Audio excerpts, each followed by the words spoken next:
वैदेही सहितं सुरद्रुमतले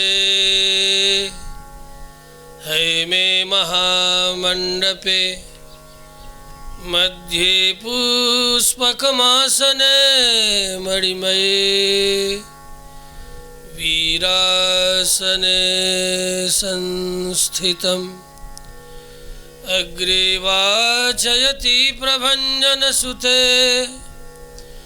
तत्त्वमुनेभ्यः परम् व्याख्यान्तं भरतादिभिः परिभृतं रामं भजे श्यामलम्।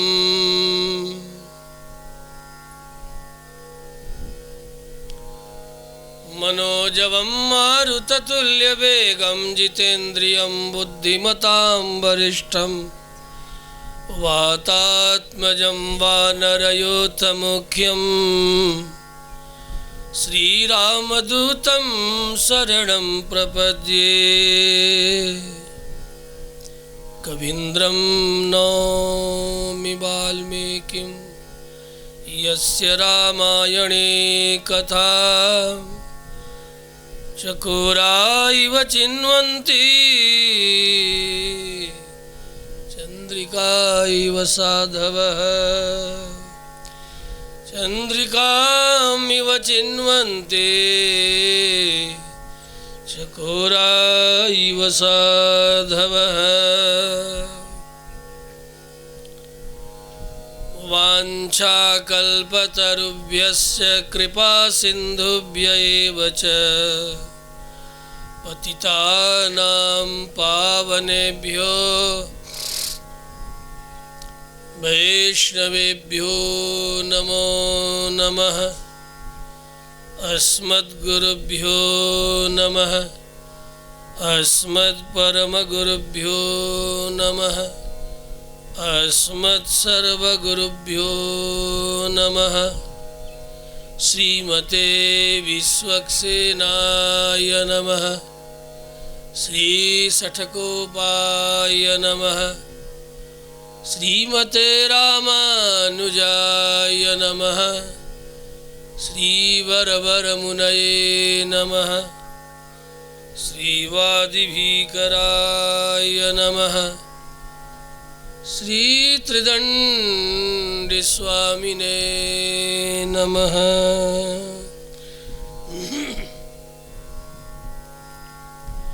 श्री राम जय जय राम। श्री राम जय जय राम। श्री राम जय जय राम। श्री राम जय जय राम। श्री राम जय जय राम। श्री राम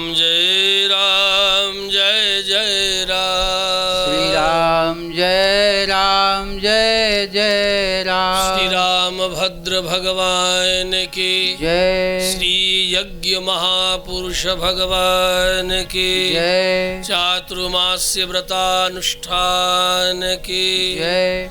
भक्त वैष्णव समाज की जय।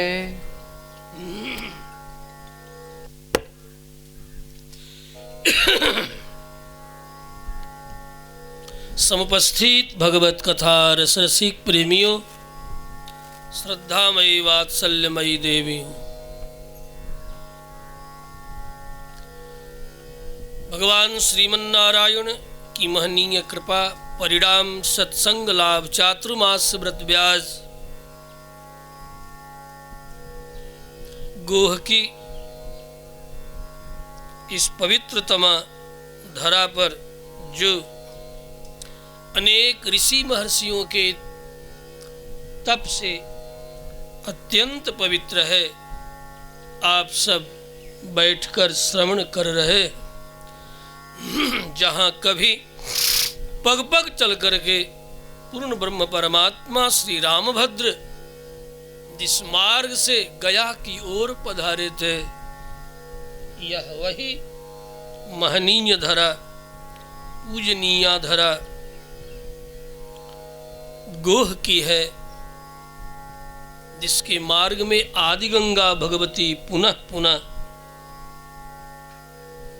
मार्ग रोक करके मानो लंबायमान पड़ी है, जो प्रत्येक गया तीर्थ की ओर जाने वाले प्रेतोद्धारक को सदुपदेश करती रहती है।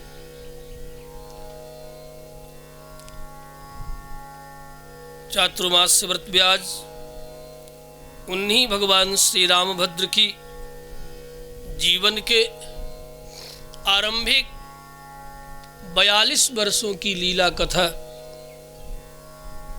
के कुछ एक प्रसंग हम सब अब तक श्रवण किए।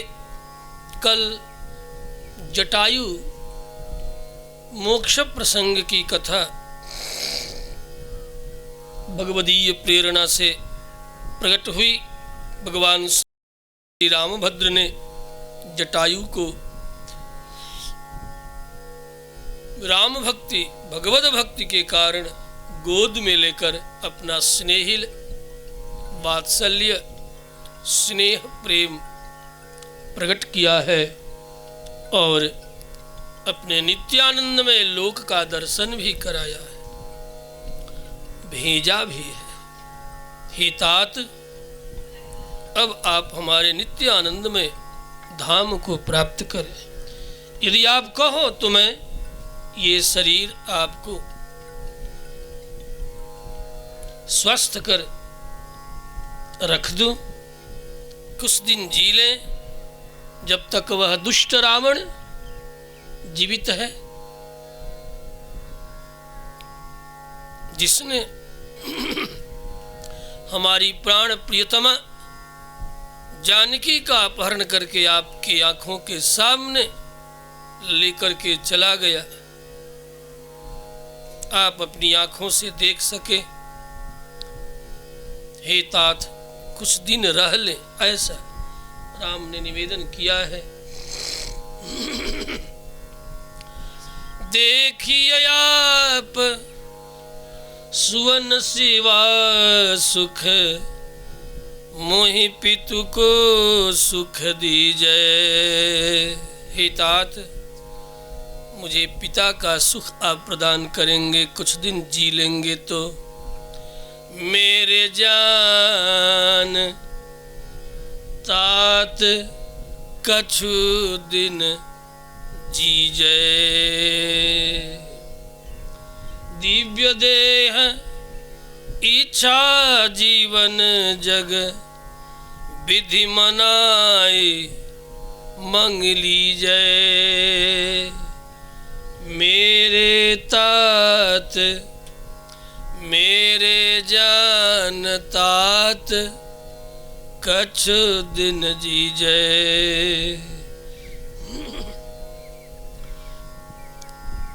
हरि जस सुजस सुनाए, दरस दे लोग कृतारथ की जय। मेरे जान तात कछु दिन जीजै। विश्वास है आप सबको इन पदों का अर्थ समझ में आ रहा होगा। देखी बदन मुख, देखी बदन सुनी बदन, देखी बदन सुनी बचन यमिया तन, राम नयन जल भीजै। मेरे जान तात कछु दिन जीजै। बोलियो विहग, गिरधराज जटायु ने उत्तर दिया, बोलियो विहग बिहसी रघुबर। बोलियो विहग बिहसी रघुबर, बलि कहाँ सुभाय पति जय। मेरे मरिबे समन चारि फल। आहा, मेरे मरिबे समन चारि फल, होहि तो केवन कही जय। मोरे मेरे मरिबे समन चारि फल, मेरे मरण के समान चार फल, चार पुरुषार्थ, धर्म अर्थ काम मोक्ष, मेरे इस मरण के समान ये चार पुरुषार्थ भी यदि प्रत्यक्ष हस्तामलकवत हमें प्राप्त हो जाए, तब भी उसकी बराबरी, इस मरण की बराबरी नहीं है तात। हे राम, इसलिए कहा मेरे मरिबे समन चारि फल, होहि तो क्यों न कही जय। ये मेरे इस मरण के समान चतुर्विध पुरुषार्थ हो तो आप कहें, मैं ये शरीर धारण कर लूंगा, आपके कहे कुछ दिन जी लूंगा। लेकिन इस प्रकार मृत्यु तो अत्यंत दुर्लभ है। पर ब्रह्म पुरुषोत्तम नारायण के गोद में मृत्यु, ये संभवतः किसी को प्राप्त होने वाला नहीं। और मुझे भारतीय वाङ्मयी इतिहास में ऐसे उदाहरण नहीं प्राप्त हो रहे हैं जिनकी मृत्यु साक्षात परब्रह्म पुरुषोत्तम, लीला पुरुषोत्तम, मर्यादा पुरुषोत्तम श्री रामभद्र अथवा और भी अन्यान्य अवतारों में किसी भक्त को गोद में लेकर के राम जी ने दिव्य पूर्ण ब्रह्म परमात्मा ने अपना दिव्य धाम दिया हो। ऐसा उदाहरण केवल और केवल अब तक के सत्संग लाभ में यही प्रतीत हो रहा है। ऐसे बड़भागी केवल और केवल गिरधराज जटायु जी हैं।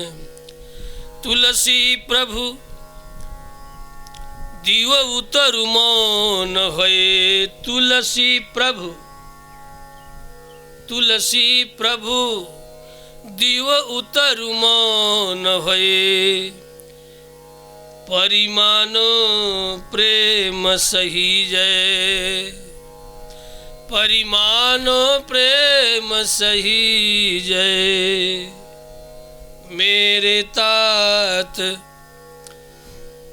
मेरे जान तात कछु दिन जी जय। श्री रामभद्र ने भी मौन में ही उत्तर दिया, अर्थात हे तात, आप जो कह रहे हैं यही सत्य है।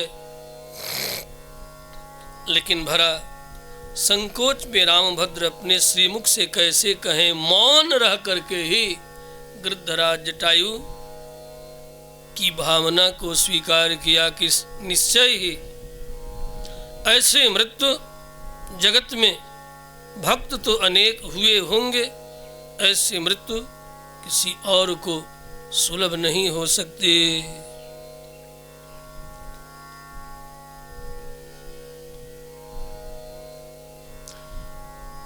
पुनः विलाप करते राघवेंद्र ने कल के प्रसंगों का स्मरण आप करेंगे। श्री रामभद्र ने अपने दिव्य लोक का दर्शन कराया है, जिन्हें जनक नंदिनी जानकी दिखाई नहीं पड़ रही है। मैं आज राम जी को कहूंगा, वाह वाह वाह वाह देवता वाह, वैकुंठ आपको दिखाई पड़ रहा है, मैं उत्प्रेक्षा कर रहा हूं। और रावण के अशोक वाटिका में जनक नंदिनी जानकी नहीं दिखाई पड़ रही है आपको। वैकुंठ तो देख रहे हो और दिखा भी रहे हो। धन्य हो देवता, धन्य हो आप। इसीलिए हम सब अज्ञानी ज्ञानी भक्त प्रेमी आपकी इन समस्त चरित्रों को लीला कहते हैं। अब तो आप विश्वास करोगे ना कि आप लीला ही कर रहे हो, अतिमानुष चरित्र कर रहे हो। यहीं से बैठे वैकुंठ भेज दिए, दिखा भी दिए, लेकिन रावण के अशोक वाटिका में जानकी नहीं दिखाई पड़ रही है। इसीलिए राम जी संतों से नहीं टकराते हैं। हाँ, इनकी लीला साधुओं से नहीं छिप सकती, साधकों से नहीं छिप सकती। हाँ, ऐसे नहीं चरण पकड़ते हैं साधकों के, आश्रमों में जा जा करके डरे रहते हैं।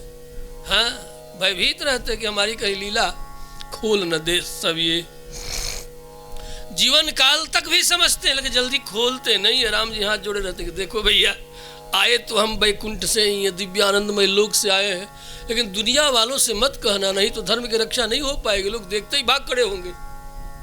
मुझे अपनी लीला का विस्तार करना है।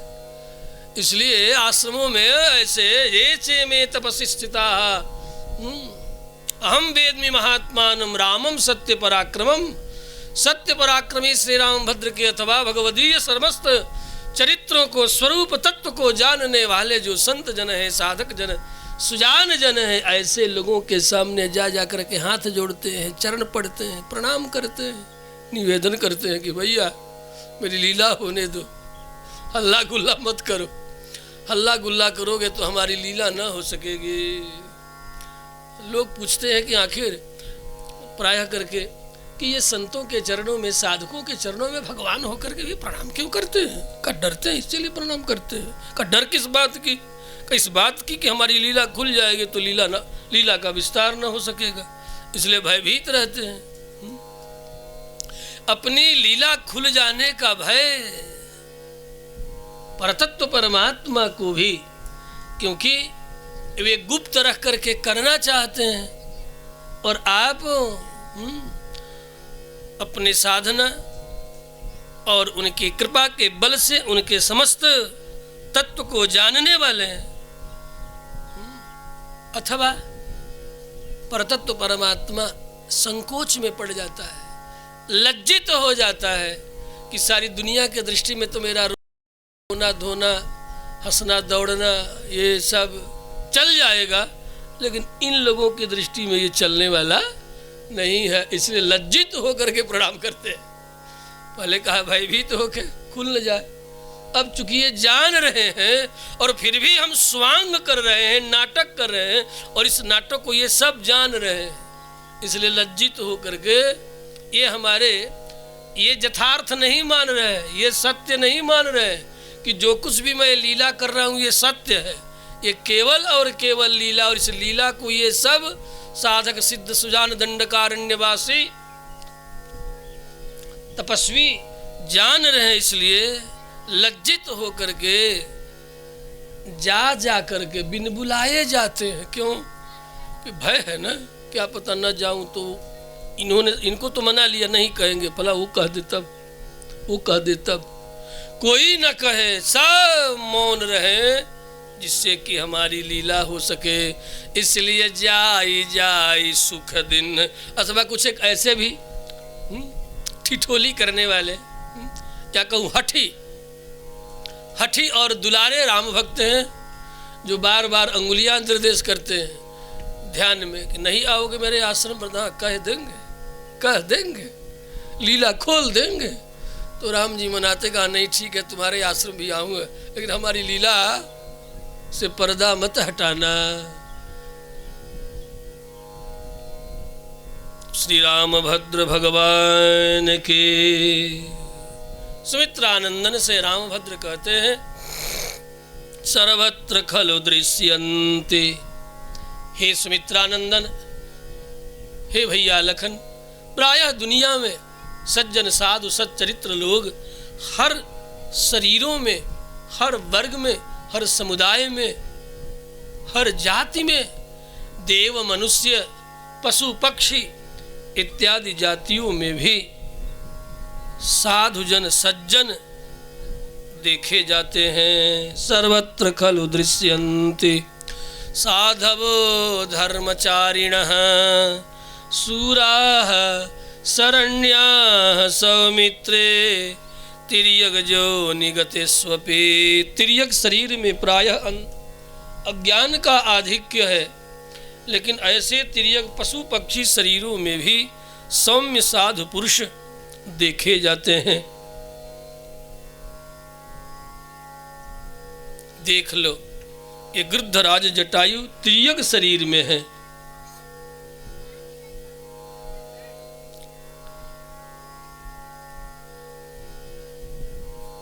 जिन्होंने जनक नंदिनी जानकी की समाचार सुनाया, उनकी रक्षा के लिए अपने मृत्यु को वर्ण किया। सीता हरणजम दुखम न मे सौम्य तथागतम। सीता के अपहरण का जो दुख मुझे सता रहा था, आज गृद्धराज जटायु से मिलकर के वह दुख मुझे उतना नहीं सता रहा है।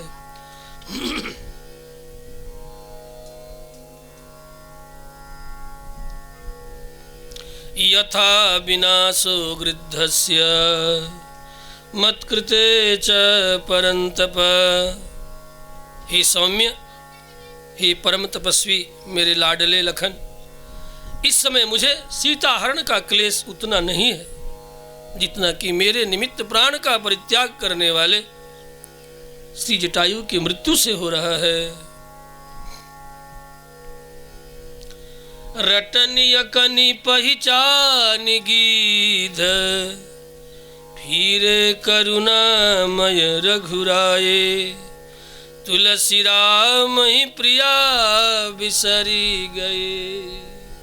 तुलसी राम ही प्रिया बिसरी गई। सुमिरी स्नेह सगाए। रटनिय कनि पहिचान गीध फिरे करुणामय रघुराए। तुलसी राम ही प्रिया बिसरी गई। सुमिरी स्नेह सगाए। हे लखन, महनीय कीर्ति श्रीमान राजा चक्रवर्ती नरेंद्र जैसे अपने पिताजी मेरे मान्य और पूज्य थे, वैसे ही ये पक्षराज जटायु भी मेरे लिए हैं। राजा दशरथ श्रीमान यथा मम महाजसाः पूजनीयस्य मान्यस्य तथायं पतगेश्वरः। हे सुमित्रानंदन, अब देर मत करो। गृद्धराज जटायु कल कहा, देखते ही देखते श्री रामभद्र के गोद में प्राण का परित्याग करते हैं।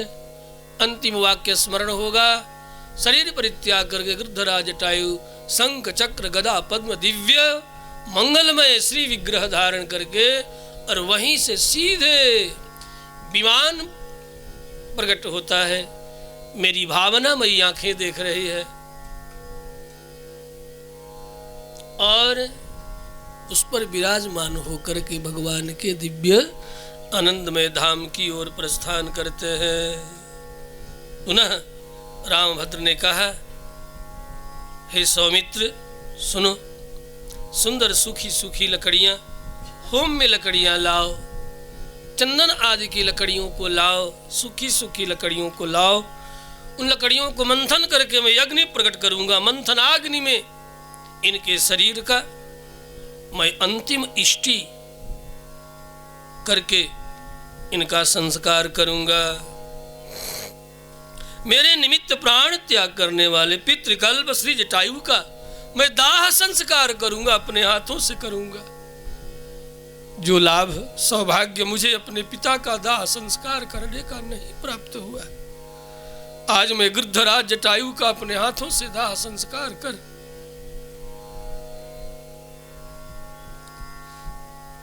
यही समझूंगा कि अपने चक्रवर्ती नरेंद्र पिता का ही दाह संस्कार कर रहा हूं।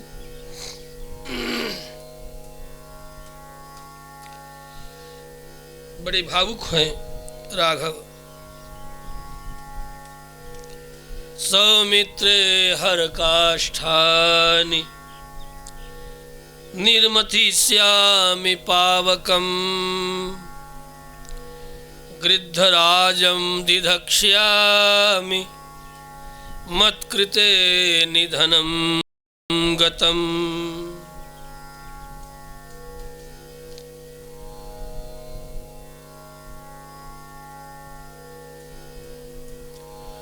दोनों की बड़ी अद्भुत यदि हम तुलना करें निश्चय ही अतुल्य है।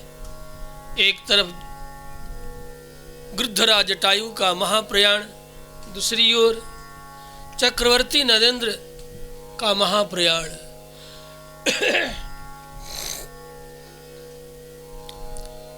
गृद्धराज जटायु भी राम राम रटन करके महाप्रयाण कर रहे हैं। एक को राम का गोद प्राप्त हो रहा है।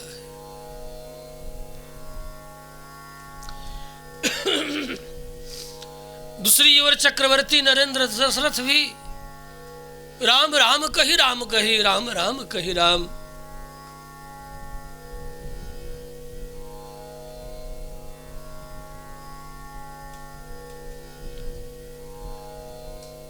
राम राम कह करके उन्होंने भी शरीर का परित्याग किया।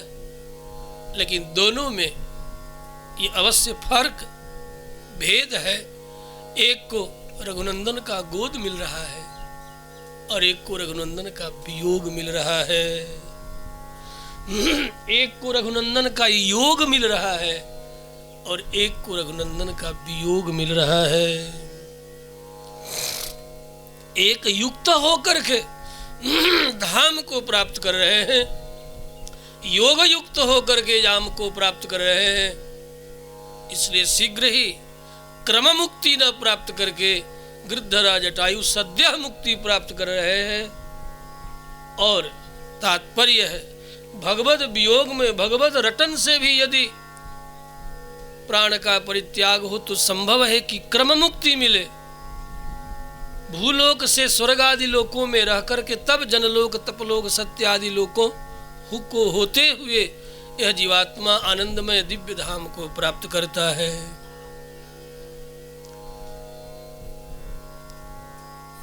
अब आज के लबड़ धाव धाव करने वाले ऑनलाइन तो इतना लबड़ धाव धाव कर रहे हैं कि नास्तिकता आस्तिक जनों के हृदय में भी भर जाए। कहाँ है आनंदमय लोक, कहाँ है वैकुंठ? अरे दुष्ट कहीं का, तुझे एक पृथ्वी का भी ठीक ठीक बोध नहीं है।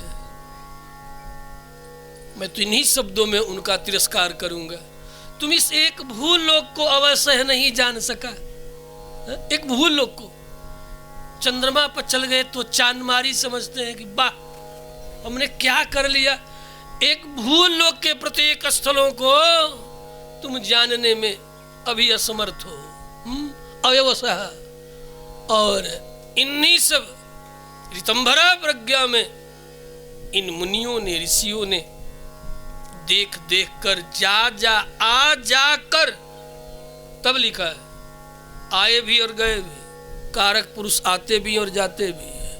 वैसे ही जैसे कि किसी जेल का जेलर, वो आता भी है जाता भी है, उसका कोई कर्म बंधन नहीं है। वो कर्म बंधन में पड़े हुए अपराधी लोगों का देखभाल जैसे लोक में भी जेलर करता है।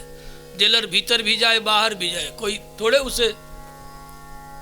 ऐसे ही जो कारक पुरुष होते हैं वे कारक पुरुष,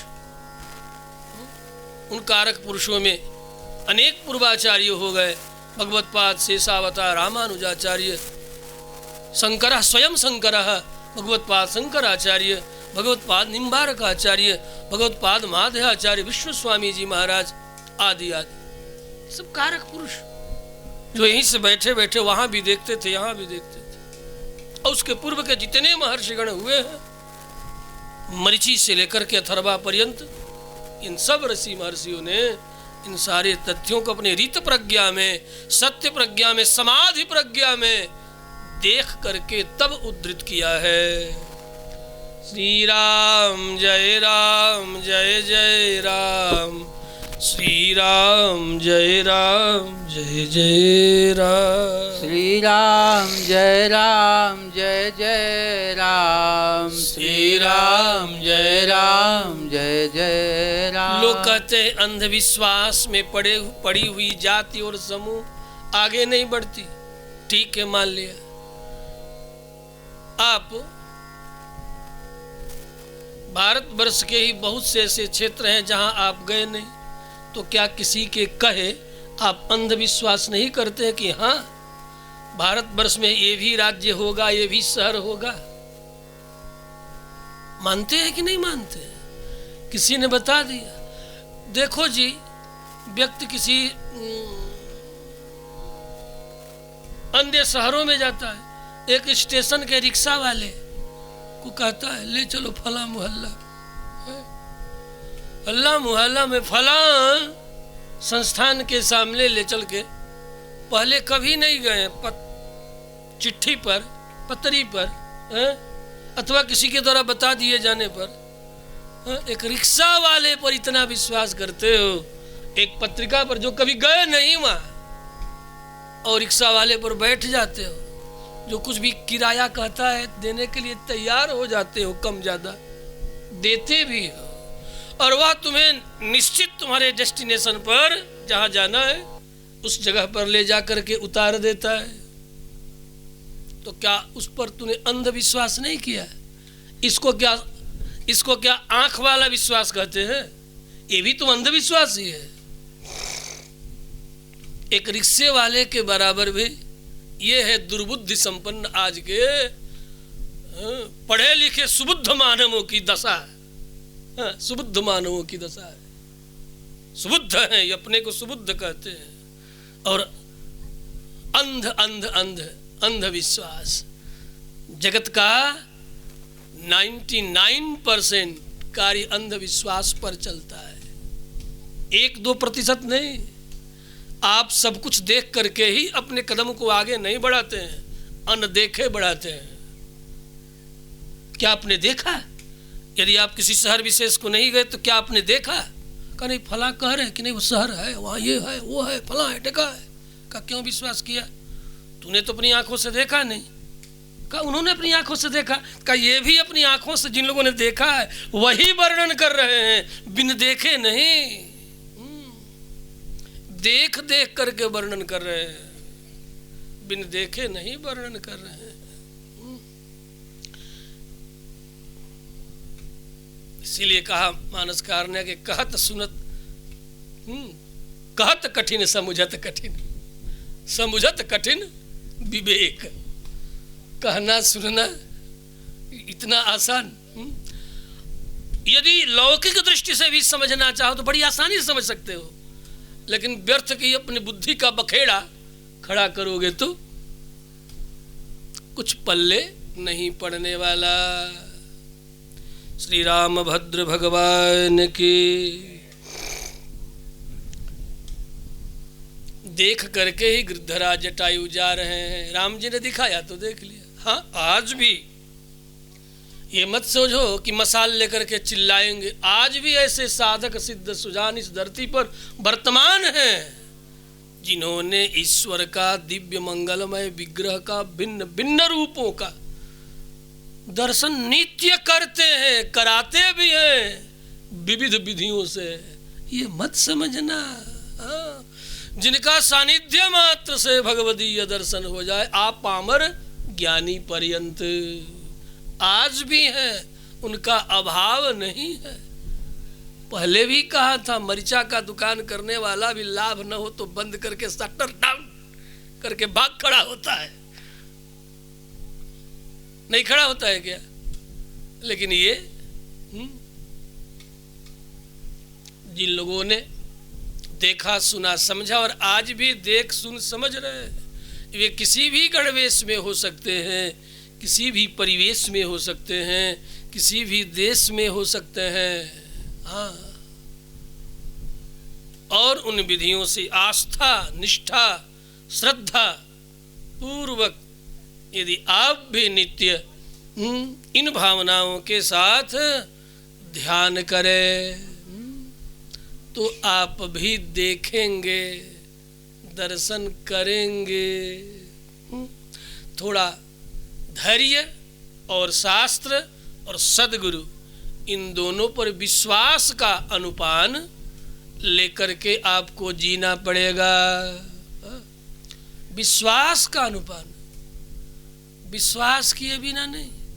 भक्ति का प्राबल्य, भक्ति की प्रबलता में इतनी शक्ति है कि तुम जिसे अपने सगे संबंधी, माता पिता, भाई बंधु इत्यादि समझते हो, हाँ?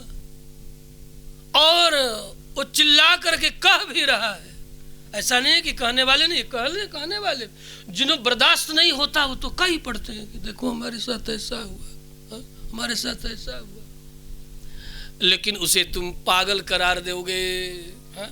पगला कहोगे कि पगला गया, देखो ये बक रहा है, ये पागल हो गया। उसे तुम पागल कह करके अपने समुदाय से अलग कर दोगे।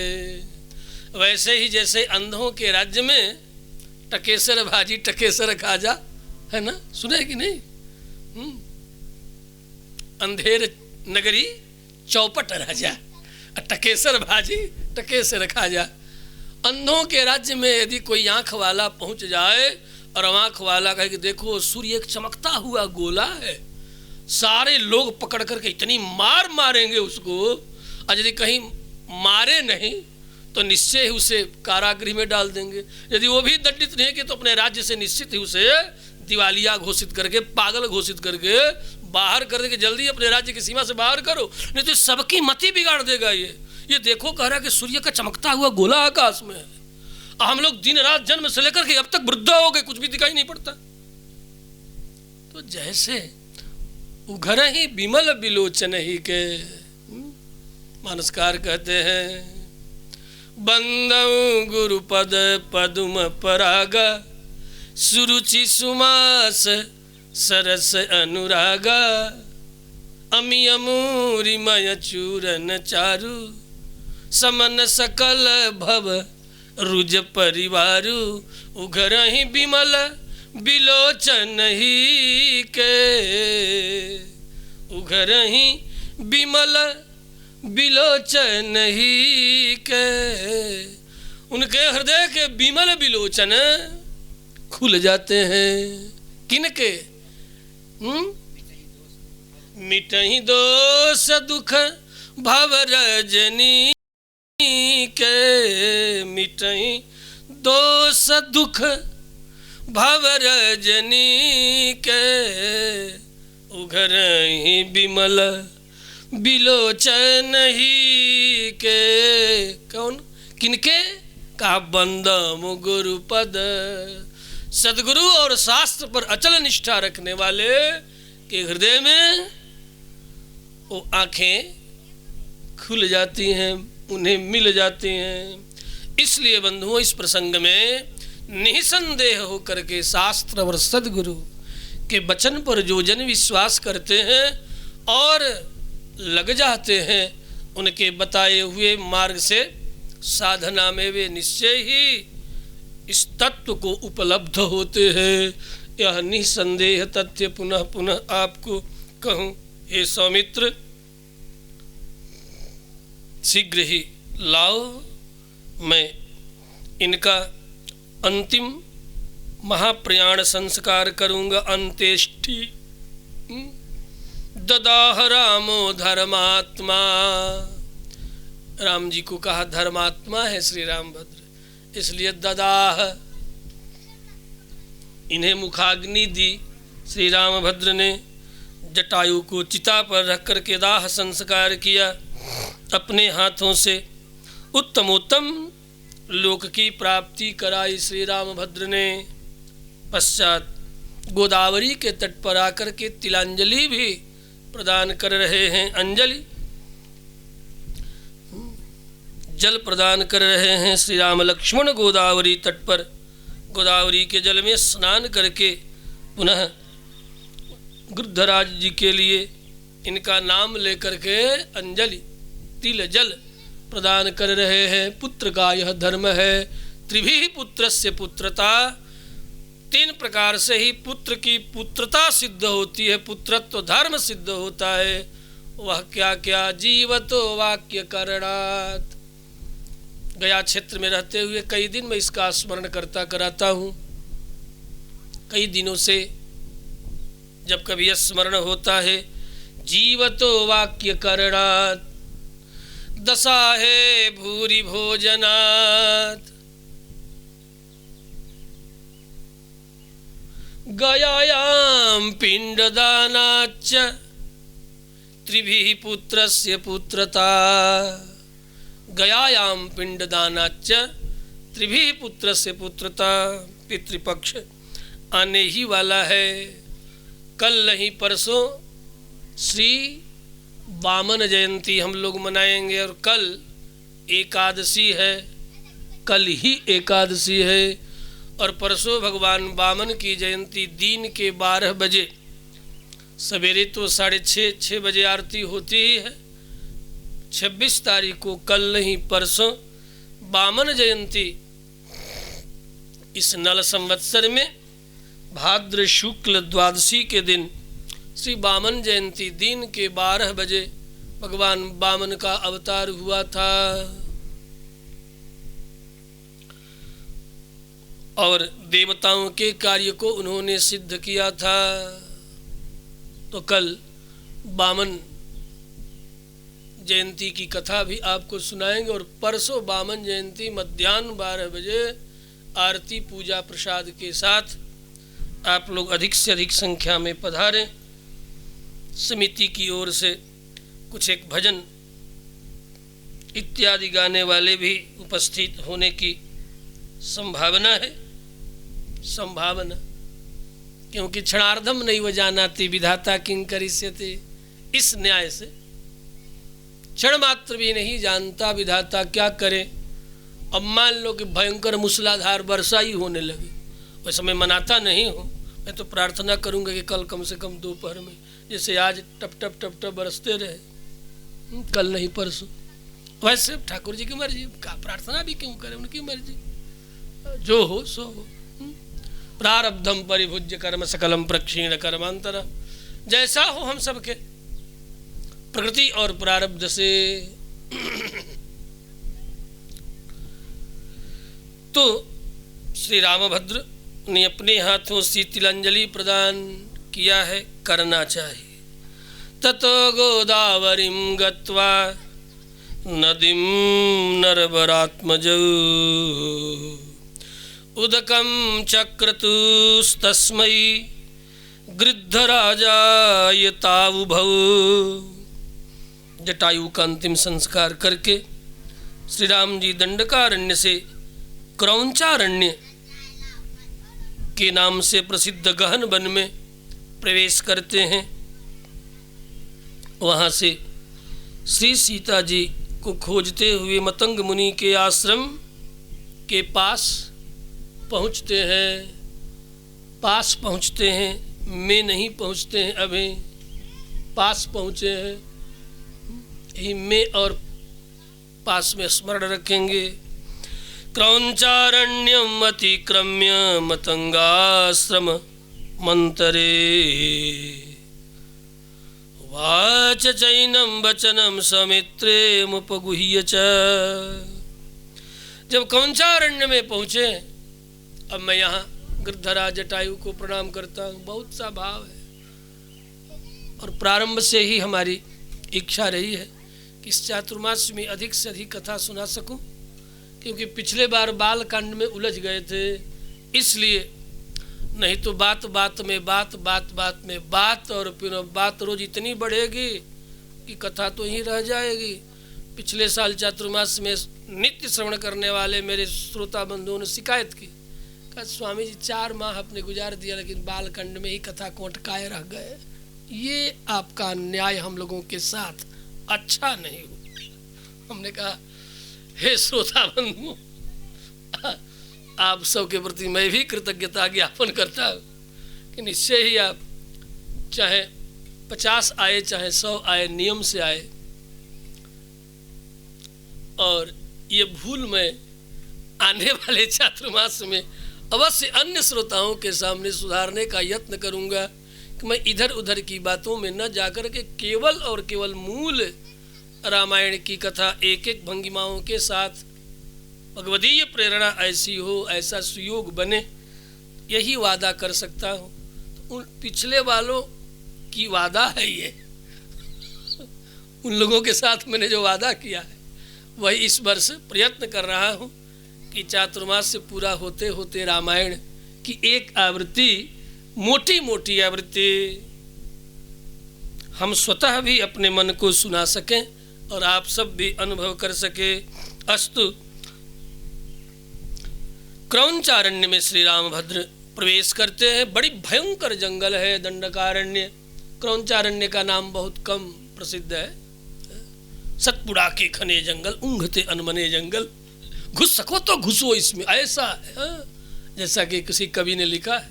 और क्रौंचारण्य है यह, जिस क्रौंचारण्य में एक राक्षसी है। ये कथा मानस में नहीं, अयोमुखी नामक राक्षसी है। ये अयोमुखी नामक राक्षसी बड़े हौले से झुरमुट लताओं और पत्तियों में छिप करके ऐसे आई, लखन के पीछे और आकर पट कमर पकड़ लिया और कमर पकड़ करके मुस्कुराती हुई है राक्षसी जैसे शूर्पणखा जैसे राम को बहला रही थी वैसे बहला रही है कि हे लखन, तुम मेरे कब्जे में आ गए हो, अब मैं तुम्हें नहीं छोड़ूंगी, मैं तुझे अपना बनाऊंगी। ये वाल्मीकि की कथा है।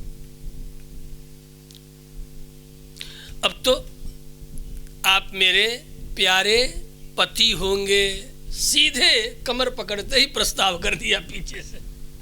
अब तो आप हमारे प्यारे पति होंगे, मुस्कुराते हुए।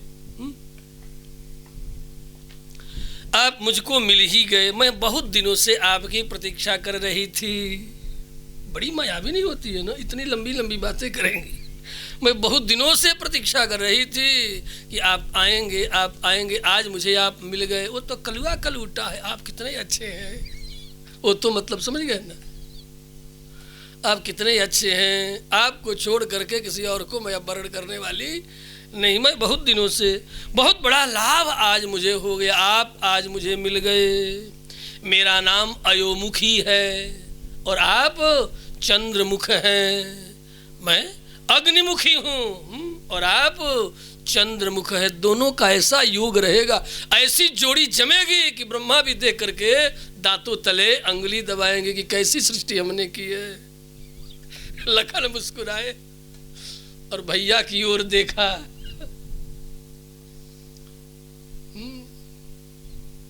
उस बार तो शूर्पणखा आई थी आपके पास, अब की बार तो सीधे देख रहे हैं न पीछे से कैसे कमर पकड़ी है। राम जी भी मुस्कुराए कि जरा देखूं तो सही कि लखन कर क्या रहा है। उवाच चैनम वचनम सौमित्री मुपगुह्य च अहम त्वयोमुखी नाम लाभस्ते त्वमसि प्रियः। हे प्रिय, मैं अब आपको छोड़ने वाली नहीं। इस प्रकार कहने पर लक्ष्मण को पहले तो मुस्कुराए हैं। यह सहज एक पुरुष का स्वभाव है। कोई स्त्री यदि प्रस्ताव करे तो पहले पुरुष मुस्कुराता है और उसके बाद उसका क्रोध चढ़ता है कि देखो ये जाने अनजाने कहां से पील पड़ी। निकाला तलवार, मारा खच खच, नाक कान ही नहीं छाती भी काट के धरती पर गिरा दिया। दुष्टा। एवं मुक्तस्तु कुपितः खड्गमुद्धृत्य लक्ष्मणः कर्णनासस्तनं तस्य निचकरतारिसूदनः। शूर्पणखा को तो केवल नाक कान ही काटे थे, क्योंकि उसने छल से न मेरा न मेरे भैया का कमर नहीं पकड़ा था, लेकिन तूने तो कमर पकड़ लिया, इसलिए तुझे उससे कुछ 1.5 गुना 2 गुना दंड होना ही चाहिए। इसलिए नाक कान के साथ साथ छाती भी काट करके धरती पर गिरा दिया। राक्षसी चित्कार करती हुई जिधर से आई थी उधर से भागी, बेग में, इतनी जो बेग में भागी है छोड़ करके। फिर दोनों भाई, अब इस राक्षसी कथा का विस्तार न करूंगा, और गहन वन में प्रवेश किए। वहां पर उन्होंने एक और चौड़ी छाती वाला राक्षस को देखा, जिसका नीचे का चरण का जंघा तो दिख नहीं रहा है, घुटना से नीचे का पैर, घुटना और नीचे का पैर दिख रहा है। दोनों लंबी लंबी अजानु भुजा और सिर, स्कंध पर जो सिर है वो सिर भी नहीं है, सिर का केवल गड्ढा दिख रहा है। इसका नाम है कबंध। इसका स्कंध और नीचे के चरण, लंबी लंबी भुजाएं, चौड़ी छाती दिखाई पड़ रही है। और क्या दिखाई पड़ रही है? पेट में मुख दिख रहा है, बड़े बड़े दाढ़, लो बड़े बड़े दाढ़, बड़े बड़े दांत, पेटवा ही अपना फैला रहा है। ये राक्षस है कबंध। बड़ा विशालकाय, कंठ और मस्तक से विहीन, केवल कबंध मात्र, धड़ मात्र ही उसका स्वरूप। पेट में ही मुख था। विवृद्ध मशिरो ग्रीवम कबंधम उदरे मुखम ततस्तौ देश कालज्ञौ खड्ग्याभ्यामेव राघव। इस कबंध को राम लखन दोनों ने देखा। धड़मात्र होने के कारण ही ये कबंध कहलाता है। भुजाएं लंबी लंबी हैं। दोनों भाइयों को अपनी भुजाओं में कसकर के पकड़ लिया और पकड़ कर के यह भी बोलना शुरू किया। इधर दोनों भाई आपस में परामर्श करने लगे कि क्या किया जाए। अयोमुखी का उद्धार तो लखन तूने कर दिया, इसका क्या करें? हम दोनों को एक साथ पकड़ लिया है, हम दोनों तलवार निकालते हैं भैया, एक भुजा आप और एक भुजा मैं, एक ही समय में चप्प से मारेंगे। दोनों ने एक ही समय में मारा। पकड़ना और भुजाओं को काटना, ये दोनों साथ साथ हो गया। तलवारों से उसकी दोनों भुजाएं स्कंध प्रदेश से अलग कर दी, कंधे से अलग कर दी, काट दी। दोनों भाई देश काल के जानकार, सर्वज्ञ, बुद्धिपूर्वक काम लिया। अच्छिन्दन्तां सुसंहृष्टौ बाहु तस्यां सदेशतः ततस्तौ देशकालज्ञौ खड्ग्याभ्यामेव राघव। भुजाओं के कटने पर कबंध जोर से गर्जना करता है और गर्जना करके भूमि पर गिर पड़ा। कबंध के पूछने पर श्री लक्ष्मण ने अपना परिचय दिया। तुम जानते नहीं मैं कौन? मैं लखन हूँ, फला हूँ, और ये मेरे बड़े भैया श्री रामभद्र हैं। मेरा नाम लक्ष्मण और इनका नाम श्री रामभद्र दशरथ नंदन। हम दोनों बिजन वन में भ्रमण कर रहे हैं। अब तो कबंध राम और लक्ष्मण का नाम मात्र सुनते ही प्रसन्न हो गया। भुजा कटी थी फिर भी प्रसन्न हो गया। कहा, हे नर शार्दुल, हे नरसिंह, हे राम, हे लखन, मैं बहुत दिनों से आप दोनों की प्रतीक्षा कर रहा था। हमारी प्रतीक्षा? हाँ हाँ, आप दोनों की ही मैं प्रतीक्षा कर रहा था। सौभाग्य से आज मुझे आप मिल गए, आप दोनों का दर्शन हो गया और बंधन रूप हमारी ये दोनों भुजाएं लंबी लंबी जोजन पर्यंत आपने काट करके मुझे बंधन से मुक्त कर दिया। स्वागतम। भुजा कटने पर भी ये कबंध स्वागत कर रहा है। स्वागतम वरम नरव्याघ्रौ दिष्ट्या पश्यामि वामहम। स्वागतम वाम नरव्याघ्रौ दिष्ट्या पश्यामि वामहम। दिष्ट्या चिमौ निकृतौ में जुआभ्याम बाहुबंधनौ। आपने मुझे बंधन से मुक्त कर दिया। हे महाबाहो, पूर्व काल में मैं एक बड़ा ही सुंदर, बलवान, पराक्रमी व्यक्तित्व का धनी व्यक्ति था, लेकिन राक्षस का वेश बना करके मुनियों को भयभीत किया करता था तो बड़ा सुंदर, ब्रह्मा के द्वारा दिया गया मेरा सुंदर शरीर था, लेकिन राक्षस का रूप धारण करके मुनियों को भयभीत किया करता था। जंगलों में आए दिन स्वांग करके नाटक कर करके। एक दिन मैंने अस्थूलशिला नामक महर्षि को राक्षस का वेश धारण करके भयभीत कर दिया, डरा दिया। उन्होंने मुझे शाप दे दिया, जिस रूप से तुमने मुझे डराया रे दुष्ट, तुम इसी रूप वाला हो जा। आज से सदा के लिए तुम्हारा यही क्रूर और निंदित रूप रह जाए। एतदेवं नृशंसं ते रूपमस्तु विगर्हितम्। मेरी प्रार्थना किए जाने पर हे राम, हे लखन, उन्होंने कहा सुन, जब त्रेता युग में, त्रेता के अंत में श्री राम लक्ष्मण तुम्हारी भुजाओं को काट करके तुम्हें निर्जन वन में जलाएंगे, तब तुम पुनः अपने पूर्व सुंदर स्वरूप को प्राप्त कर लेगा। हे रघुनंदन, राक्षस होने के बाद भी मैंने घोर तप करके ब्रह्मा जी को संतुष्ट करके उनसे दीर्घ जीवन का वरदान प्राप्त किया कि जब तक राम और लक्ष्मण नहीं आ जा रहे तब तक मुझे जीवन प्रदान करें।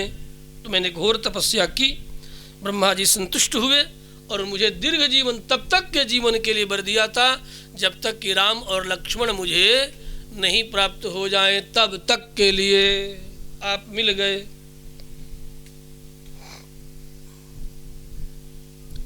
और उस दीर्घ जीवन को प्राप्त करने के बाद राक्षस शरीर में मैं और भी मदोन्मत्त हो गया। क्या कहूं आपसे, एक दिन मैं साक्षात इंद्र से भिड़ गया। इंद्र ने सत पर्व वज्र से प्रहार किया और इस वज्र के प्रहार के कारण मेरी जांघें और मस्तक दोनों शरीर में प्रवेश कर गए, घुस गए। मेरे गिड़गिड़ाने पर इंद्र ने मेरी भुजाएं एक एक योजन लंबी कर दी। तत्काल ही तीखे दाढ़ों वाला एक मुख मेरे पेट में प्रकट हो गया इंद्र के कारण। इस प्रकार मैं वन में रहने वाला सिंह, चीते, हरिण, बाघ आदि समस्त प्राणियों को दोनों भुजाओं को फैला करके पकड़ लेता और पकड़ करके सीधे अपने बड़े बड़े दाढ़ों के बीच में चबा चबा करके निगल जाता। श्री रामभद्र भगवान की। सिंहद्वीपी मृगव्याघ्रान् भक्ष्यामि समन्ततः। आज मेरा आपका दर्शन मात्र करने से ही निश्चित हो गया, मेरा उद्धार हो गया। हे रामभद्र,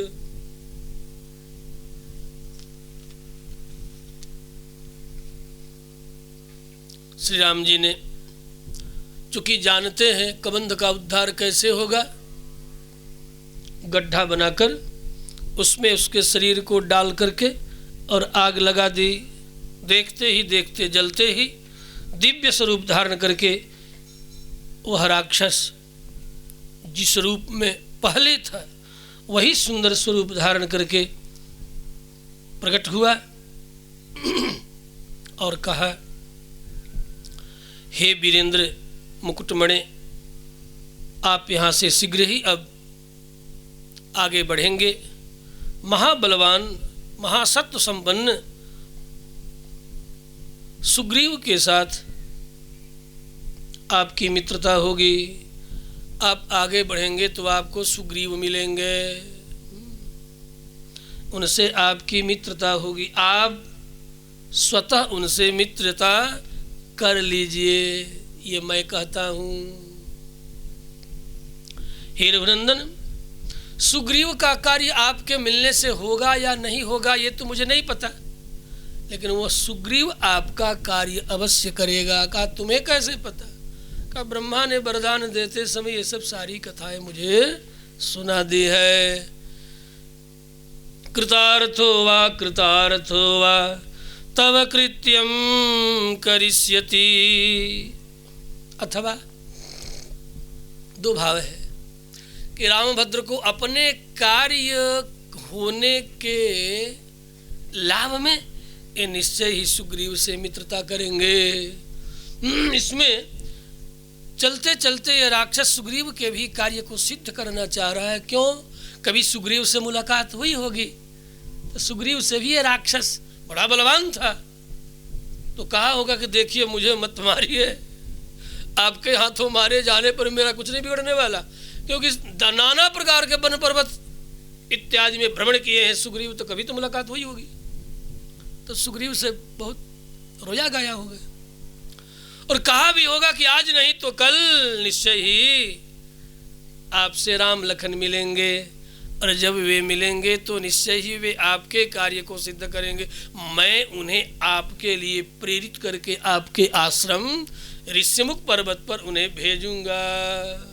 इसलिए कह रहा है ये कबंध नामक राक्षस, क्योंकि उधर भी कार्य कराना है। कि कहीं ये कह दूं कि सुग्रीव का कार्य आपके मिलने से होगा, तो क्या पता रास्ता बदल दे।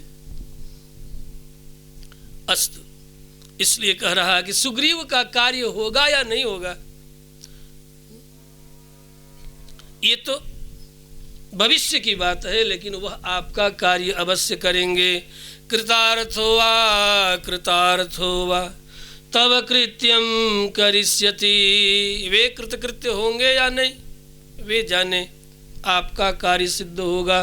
कबंध ने अपने पहले के रूप को पाकर के अत्यंत शोभा संपन्न हो गया है। उसका शरीर सूर्य की भांति चमचम तेजों में चमक रहा है, प्रकाशित हो रहा है। वह श्री राम का दर्शन करता हुआ उन्हें पंपा सरोवर का पुनः मार्ग बताता है और आकाश में स्थित होकर पुनः पुनः निवेदन करता है कि हे रामभद्र भैया, आप सुग्रीव से अवश्य ही मित्रता कर लेंगे। सतत कबंध प्रतिपद्य रूपम वृतम श्रिय भास्वर सर्वदेह निदर्शयन् राममवेक्ष्य खस्थः सख्यम कुरुष्वेति तदाभ्युवाच। कबंध को गति दे करके अस्तु श्री रामभद्र पंपा सर की ओर अनुज के साथ प्रस्थान करते हैं। पंपा सर के किनारे किनारे होते हुए उस पुष्करिणी के पश्चिम तट पर भक्तिमती सबरी निवास करती है। श्री राम जय जय राम, श्री राम जय जय राम, श्री राम जय जय राम, श्री राम जय जय राम, श्री राम जय जय राम, श्री राम जय जय राम, श्री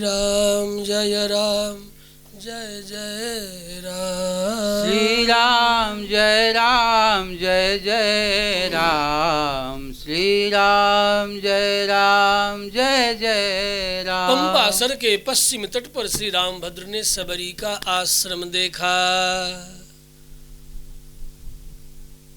मानसकार निवेदन इस प्रसंग में करते हैं। ताहि देई गति राम उदारा, सबरी के आश्रम पगुधारा। ताहि देई गति, ताहि नाम कबंध को, कबंध का उद्धार करके सबरी के आश्रम की ओर श्री रामभद्र का आगमन। ये सबरी कौन है? कहा सिद्ध है, सिद्ध है, भीलनी है, शेड्यूल ट्राइब है ना। भीलनी के आश्रम की ओर रामभद्र ने आज के राजनेताओं के द्वारा बांटे गए माने जातीय समुदाय में शेड्यूल ट्राइब में आती है, भीलनी है सबरी। सिद्ध है, ऋषि मतंग की शिष्या है, मतंग की चेली है और पक्की चेली है, कच्ची नहीं। कुछ भी हो जाए लेकिन शिष्यत्व का परित्याग नहीं किया। दुनिया छूट गया लेकिन शिष्यत्व को नहीं छोड़ा, परिणाम सिद्ध हो गई।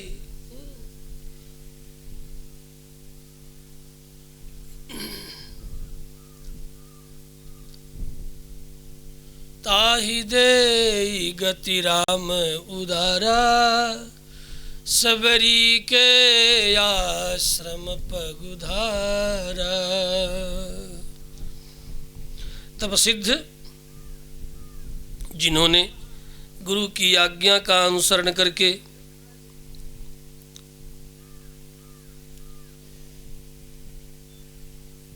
तत्व को पहचान लिया, इसलिए तप सिद्ध कहलाई। उनका लक्ष्य अब केवल इतना ही अवशेष रह गया। गुरुदेव मतंग का समय पूर्ण होता है। जरा सबरी के प्रसंग से संबंधित कुछ एक बातें रखूं। जो सदा भगवत भक्ति में मत्त रहा करते थे, जिनके अंग प्रत्यंग से भक्ति टपकती रहती थी, ऐसे इनके गुरुदेव आंखों से अश्रु की धारा, बार बार रोमांच, प्रत्येक अंग प्रत्यंग से भगवत सेवा में ही जिनका जीवन गुजर गया। इसीलिए मुनियों ने इन्हें कहा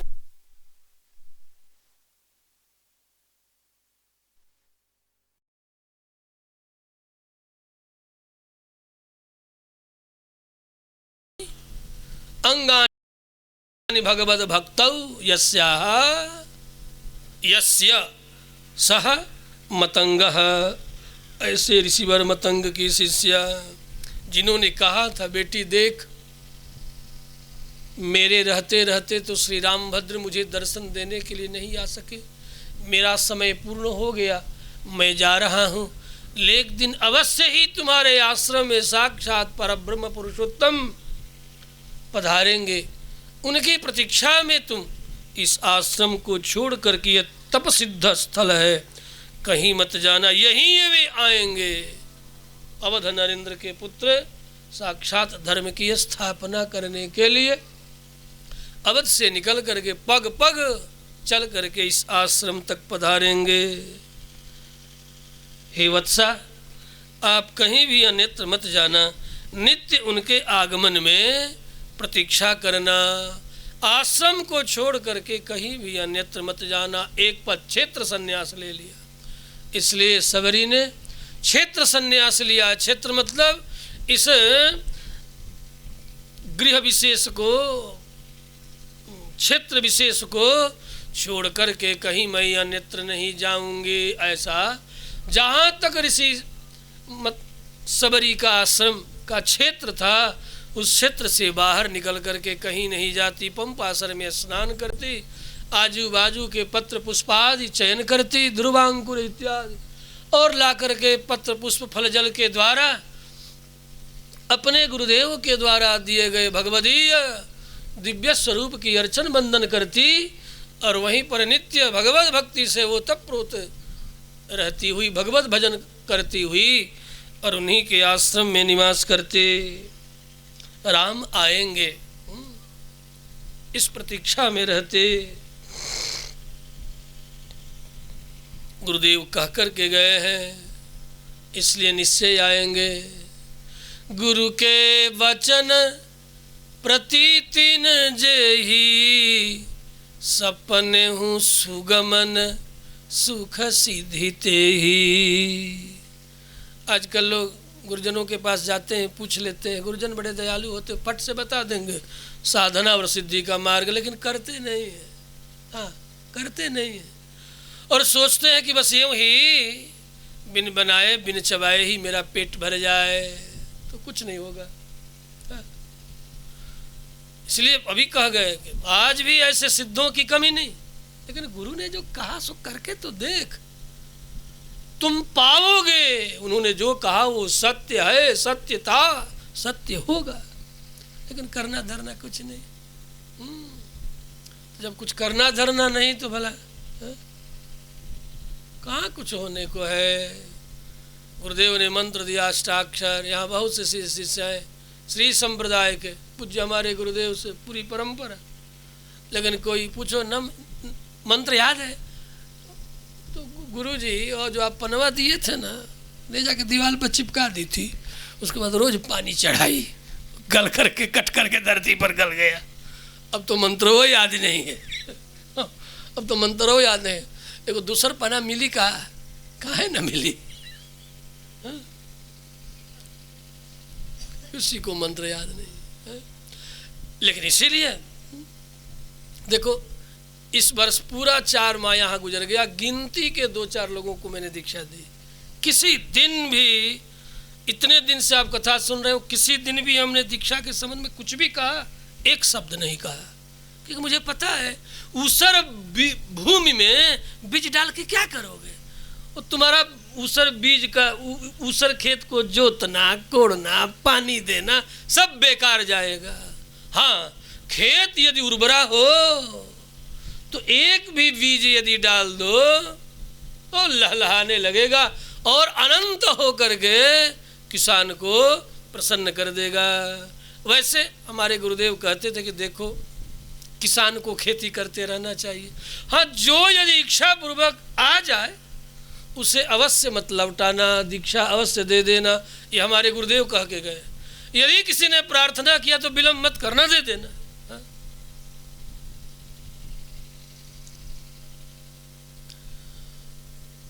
पिछले बार 2008 में बहुतों को दीक्षा दिए थे। हाँ? वे भी हमें भूल गए और हम भी भूल गए। कहा वैसे चेलों को स्मरण करने से लाभ ही क्या, जो गुरु मंत्र भूल जाए, गुरु के दिए हुए मंत्र भूल जाए। और नहीं तो इतना ही नहीं, हमारे गुरु जी तो आए रहे लेकिन वो बढ़िया नहीं थे, तो बदल लिया मार्ग, चला गया कोनो लेखराज के चेला बन गया, उनकी परंपरा में ओम शांति में चला गया, तो कोई ओम गायत्री में चला गया, तो ओम साई में चला गया, तो ओम किस में चला गया, तो अर्जक में चला गया। तो इन सारे अवैधिक मार्गों में जो स्वतः ही उटपटांग कार्यों को करने में लगे, अवैधिक मार्ग में हमारे गुरुजी तो हमारे गुरुजी जो आए थे लेकिन मंत्र तो दिए लेकिन भुला गए, तो चले गए। अच्छे नहीं थे, अरे फला है, जब बड़ी भीड़ हो रही थी हमारे गुरुजी, वो तो उनके वो कोई कथा भी सुनने के लिए लोग नहीं जाते थे। अब महिमा से महत्व का ज्ञान, बाहर की महिमा से आचार्यों सद्गुरुओं के महत्व का ज्ञान करने में आज की प्रजा लगी हुई है। बाहर खूब भीड़ है तो सिद्ध है, बाहर खूब भीड़ है तो सिद्ध है, भीड़ नहीं है तो गिद्ध है, भीड़ नहीं है तो गिद्ध है। तो महिमा से बाह्य भीड़ के महत्व को लोग देख करके आज बड़े प्रभावित हो रहे हैं। जिनकी सिद्धि की बड़ी चर्चा है, क्या वे सबके दुख को दूर कर सकते हैं? कहा कदापि नहीं। ये केवल दुनिया जो है ना आर्त है, वो आर्त से दौड़ के जाती है फिर लौट के आती है। ये तो एक तरह का सम्मोहन है। कहीं प्रचार का युग है, प्रचार हो गया। अरे देखो हमारे ओम नारायण जी भी गए थे, कहाँ हो वो मध्य प्रदेश वाले, मध्य प्रदेश वालों का ये भी नारियल बांध करके आए हैं। आप ही ना कहे थे कि गए थे स्वामी जी, वहाँ सब देख करके हम आए। गए थे लेकिन नारियल नहीं बांधे।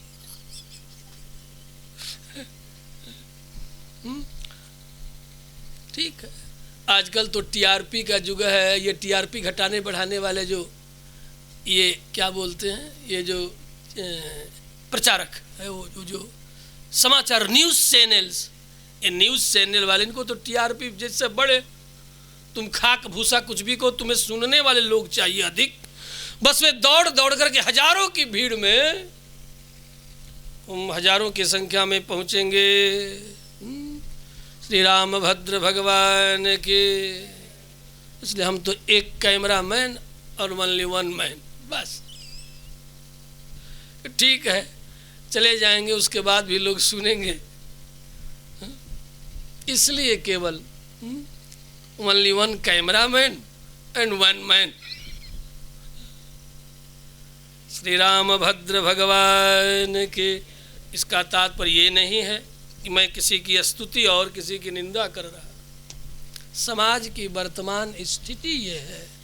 और इतनी बात अवश्य कर रहा हूं कि लाखों की कहीं भीड़ हो, हर व्यक्ति आर्त होकर के जा रहा, मेरा दुख दूर हो। निश्चित समझो, यदि दूर हो रहा है तो भगवदीय इच्छा और प्रेरणा से हो रहा है। और उनकी संख्या कितनी है कि जाते ही 10 दिन के बाद दूर हो गया दुख। 1-2% ऐसे लोग, तो जाने के कारण नहीं हुआ है, वो तो प्रारब्ध के कारण, तेरा प्रारब्ध है इसलिए हो रहा है। श्री रामभद्र भगवान की क्या क्या क्या क्या हो रहा है।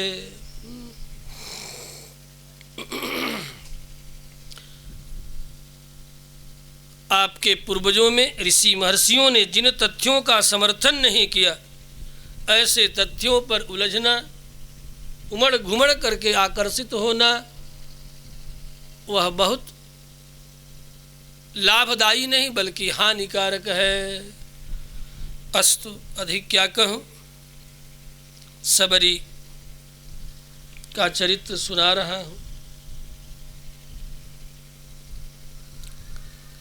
श्री रामभद्र के दर्शन के लिए प्रतीक्षा कर रहे हैं। तत्तेनुकंपाम सुसमीक्षमाणः, जीवात्मा का यही कर्तव्य है कि वह प्रतीक्षा करे।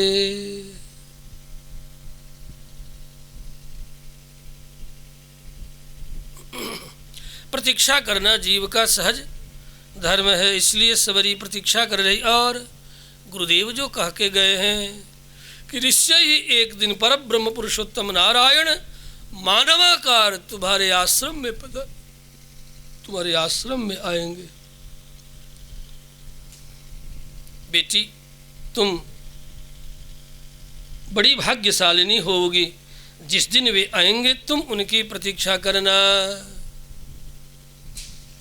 तब से गुरुदेव के वचन पर विश्वास करके सबरी प्रतीक्षा कर रही है। आज प्रतीक्षा सफल हुई है।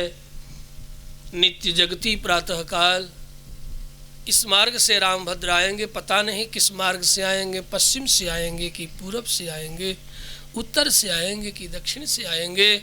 अपने आश्रम से निकलने वाले उन सारे मार्गों को नित्य ही बुहारती, उस पर पुष्पों की पंखुड़ियों को बिखेरती। मेरे राम आएंगे तो यहाँ मैं उन्हें बिठाऊंगी।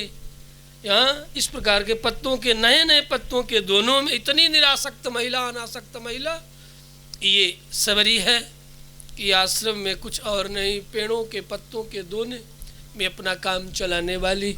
आसपास परिवेश में प्राप्त हो जाता जो जल फल, उसी को नित्य ही ला करके धूप दीप अर्घपाद्य इत्यादि निवेदन करके अपने आराध्य अर्चा विग्रह प्रभु की आराधना करती। प्रातः काल से सायंकाल तक नित्य ही प्रतीक्षा करती। और जब आंखों में नींद भर जाती तो भगवत प्रसाद और इस भाव से कि आज भी प्रभु नहीं पधारे, आज का भी दिन गुजर गया, पत्तों के दोनों में जो भोग लगाती, सोते सोते प्रसाद पा करके पुनः विश्राम करती, रोते रोते कि आज भी ठाकुर नहीं पधारे, आज का दिन भी गुजर गया, हाय मेरे जीवन का यह क्षण भी भगवत दर्शन के बिना चला गया। और रो रो करके रोते रोते सो जाती, पुनः नींद खोलती। पूरा वही पंपासर में स्नान, आसपास दुर्वांकुर जल फल का लाना, पुष्पादि लाना, मार्ग स्वच्छ करना, पंखुड़ियों को बिखेरना, राम की प्रतीक्षा करना, ये नित्य का नियम। इस बाबरी सबरी को आसपास जंगलों में रहते हुए अन्य जो मुनिगण हैं, कुछ एक मुनिगण तो ये सबरी बाबरी हो गई है, पगली हो गई है, ये देखो ये नित्य ही मार्ग साफ करती, मेरे राम आएंगे हैं? कुछ एक बड़ी कथा है पुराणांतर इत्यादि में सबरी के संबंध में। कुछ एक संतों ने कहा, देख तू बाबरी हो गई है, तेरे अंग से जलस्पर्श पंपासर का होगा, हम भी कहीं बाबरे ना हो जाए, तू सुन देख इस पंपासर में स्नान करने के लिए मत आना। कहा ठीक है, आप लोग कहते हो तो नहीं आऊंगी। यदि मेरे अंग के स्पर्श से पंपासर का जल यदि अशुद्ध हो जा रहा हो तो मैं ना आऊंगी। अगले ही दिन पंपासर में लंबे लंबे कीड़े पड़ गए। बजाने लगा, पंपासर कीड़ों से भर गया।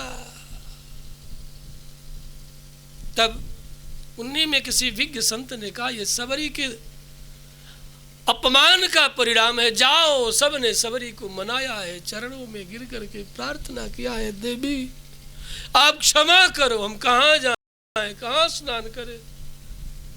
कहा आप लोगों ने ही तो मना किया था, मैं मान गई थी। सबरी से सबने प्रार्थना किया।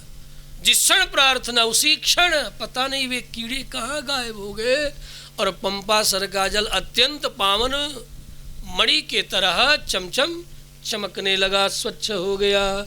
श्री राम भद्र भगवान की तब से सबरी की महिमा चतुर्दुख फैल गई कि सबरी कोई सामान्य नहीं है, ये तो सिद्ध है, सिद्धा है। तब से ये प्रसिद्धि सर्वत्र हो गई। आज अन्य सिद्धों के दृष्टि में भी सिद्ध सम्मता सबरी के आश्रम पर श्री रामभद्र का आगमन देखा। आहा, श्री राम को देख करके उछल पड़ी। सबरी वृद्ध हो गई, युवती से प्रतीक्षा करते करते सबरी वृद्ध हो गई है। शरीर पर झुर्रियां उतर आई है। श्री रामभद्र के आगमन देख करके उछल पड़ी। जोरी पानी आगे भई ठाढ़ी, प्रभु ही बिलो की प्रीति अति बाढ़ी। उछल करके खड़ी हो गई, हाथ जोड़ करके नमन करती है। मेरे राम आ गए। तरुण रूप संपन्न सुकुमार महाबल, फलमूलासिन उदांत तापस ब्रह्मचारिण। जैसा गुरुदेव ने कहा था वैसा ही रंग रूप वाले यही वे परब्रह्म पुरुषोत्तम होंगे। पहचान लिया। हाँ? सबरी की आंखें पहचान ली। क्यों? भक्ति के कारण। और क्यों? सदगुरु के वचन पर विश्वास के कारण। ये साक्षात परब्रह्म ही आज मूर्तिमान होकर के गुरुदेव के वचन को सिद्ध करने के लिए, ये मेरे साधन से मुझे नहीं प्राप्त हुए, ये तो केवल और केवल गुरुदेव के चरणों में विश्वास का परिणाम है कि आज मुझे राम लखन का दर्शन प्राप्त हो रहा है। अंजलिबद्ध होकर के खड़ी हो गई, चरणों में प्रणाम किया। क्या करूं, कहाँ बिठाऊं, क्या खिलाऊं? मन में भावना जगती। तौ दृष्ट्वा तु तदा सिद्धा समुत्थाय कृतांजलि, पादौ जग्राह रामस्य लक्ष्मणस्य च धीमतः। चरणों को पकड़ लिया पुनः झुक करके। ये वही चरण है जिन चरणों के लिए बड़े बड़े अमलात्मा विमलात्मा तरसते रहते हैं।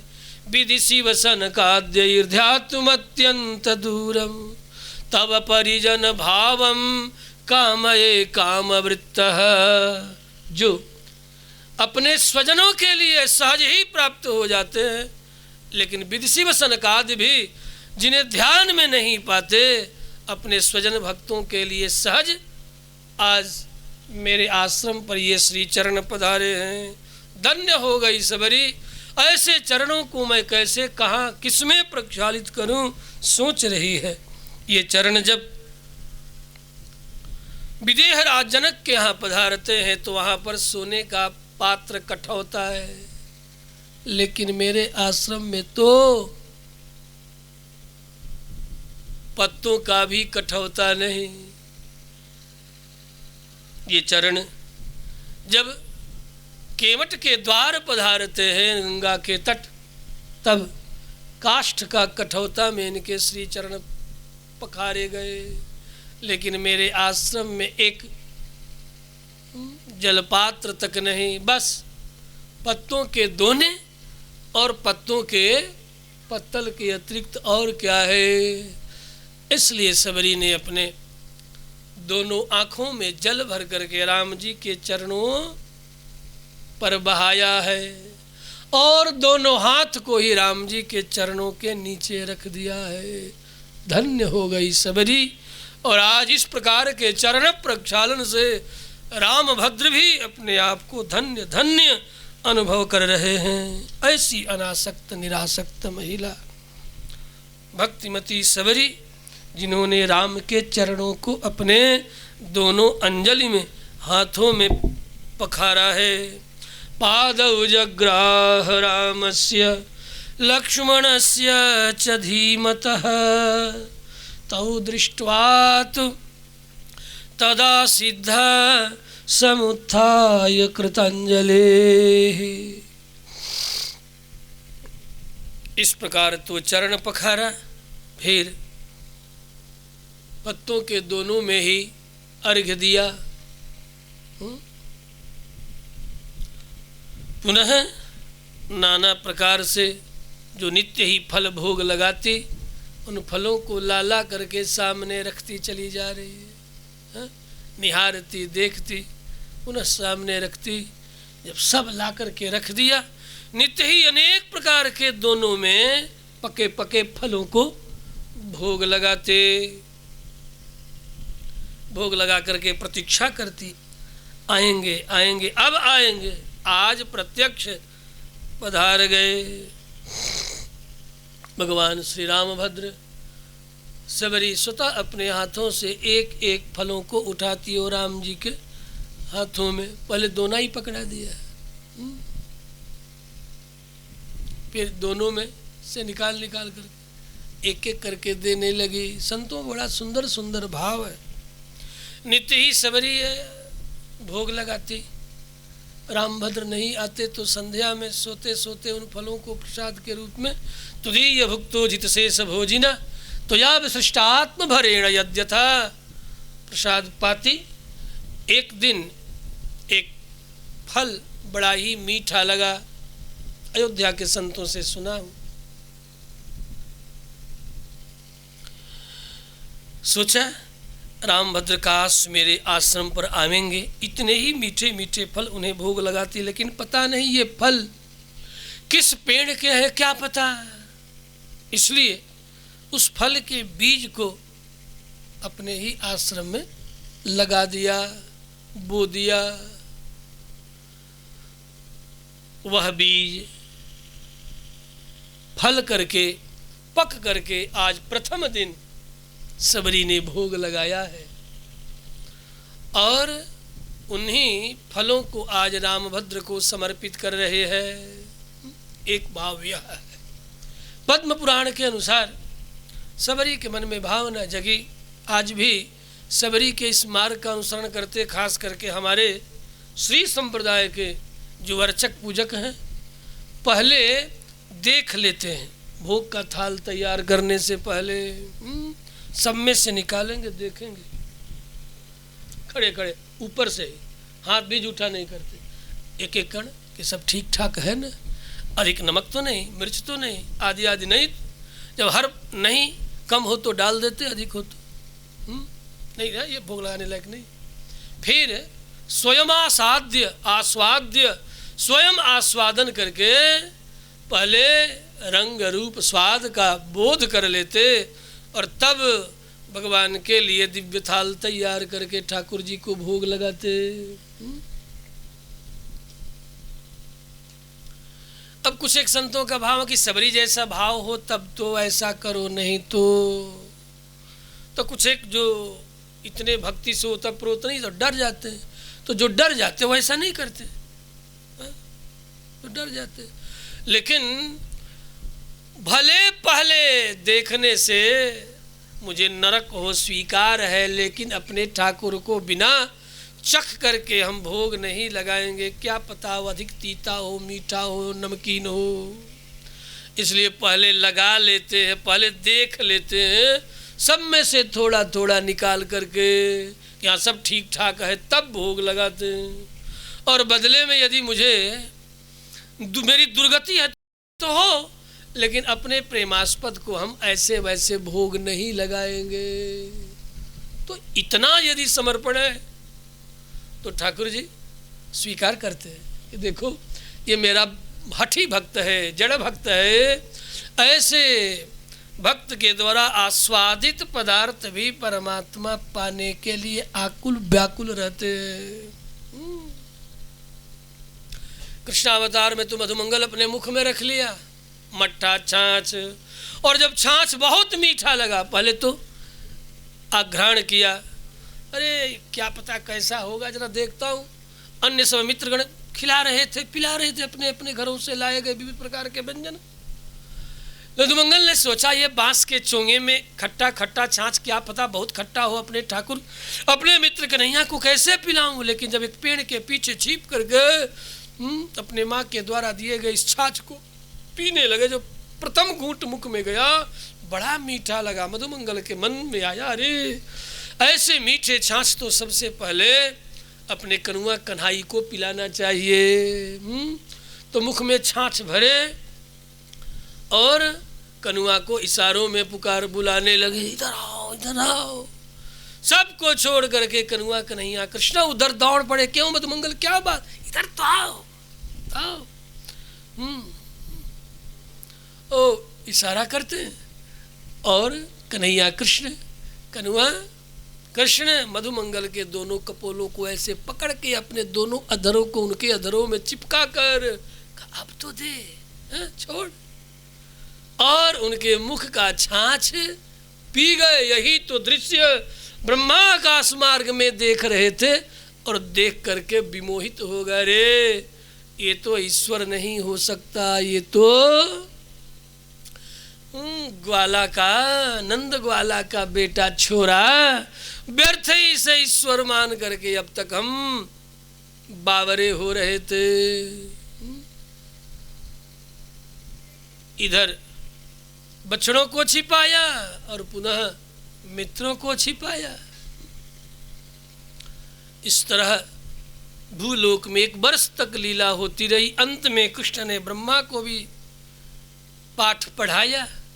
ब्रह्मा चरणों में आकर के धड़ाम गिर पड़े, प्रभु आपको मैं नहीं पहचान सका, मुझे आप क्षमा करें। मित्रों को भी मुक्त किया, बछड़ों को भी मुक्त किया।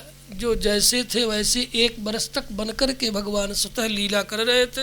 अस्तु, ये पुराणांतर श्रीमद्भागवत की लीला कथा अस्तु आपको सुनने को यज्ञ में प्राप्त होगा ही।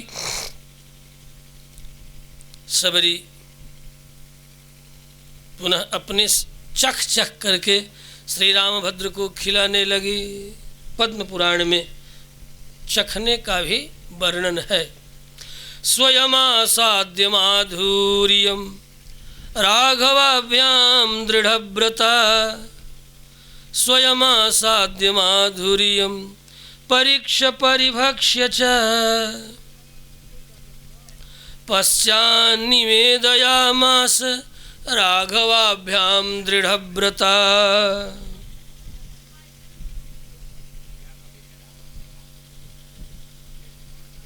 सबरी एक एक मीठे मीठे फलों को खिला रही।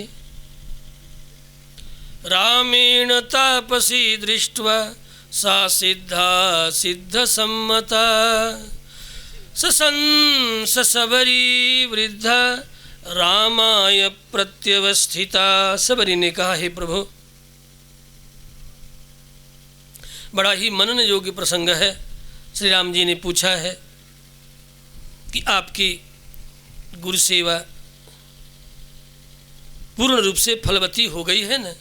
कच्चिते गुरु शुश्रूषा सफला चारु भाषिणी।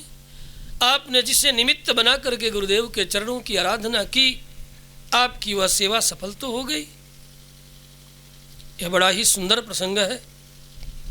श्री रामभद्र के द्वारा इस प्रकार पूछे जाने पर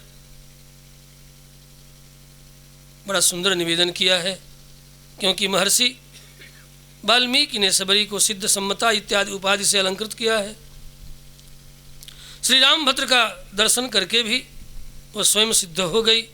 जितने भी सिद्ध थे, महर्षि थे, मुनि थे, सबकी दृष्टि में, जैसा कि मैंने कहा, बड़ा उनका सम्मान।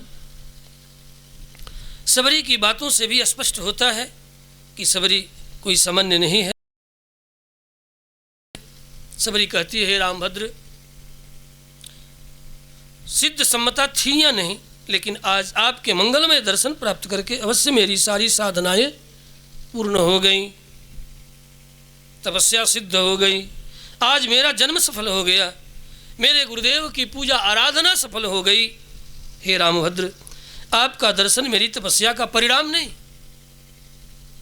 साधना का भी परिणाम नहीं, मेरी भक्ति का भी परिणाम नहीं, तो फिर रामभद्र बड़े आश्चर्य अपलक निहारते हुए प्रश्न भरी दृष्टि से देख रहे हैं, फिर किसका परिणाम है? प्रतीक्षा का भी परिणाम नहीं है। तो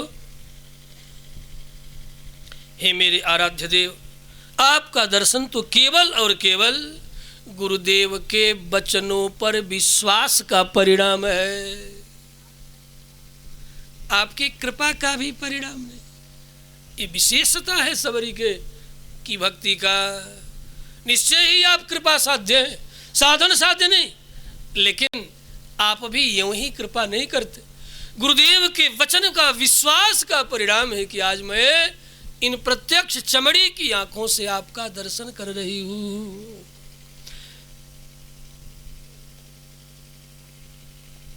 ऐसा कहते कहते सबरी हाथ में बेर रामभद्र को खिला रहे, खिलाना भूल गए और गुरुदेव मतंग का स्मरण करती हुई ढर ढर ढर ढर ढर ढर ढर ढर आंसू। इन आंसुओं में कोई और नहीं है, प्रत्यक्ष राम और लक्ष्मण शेषाधार दोनों विराजमान है।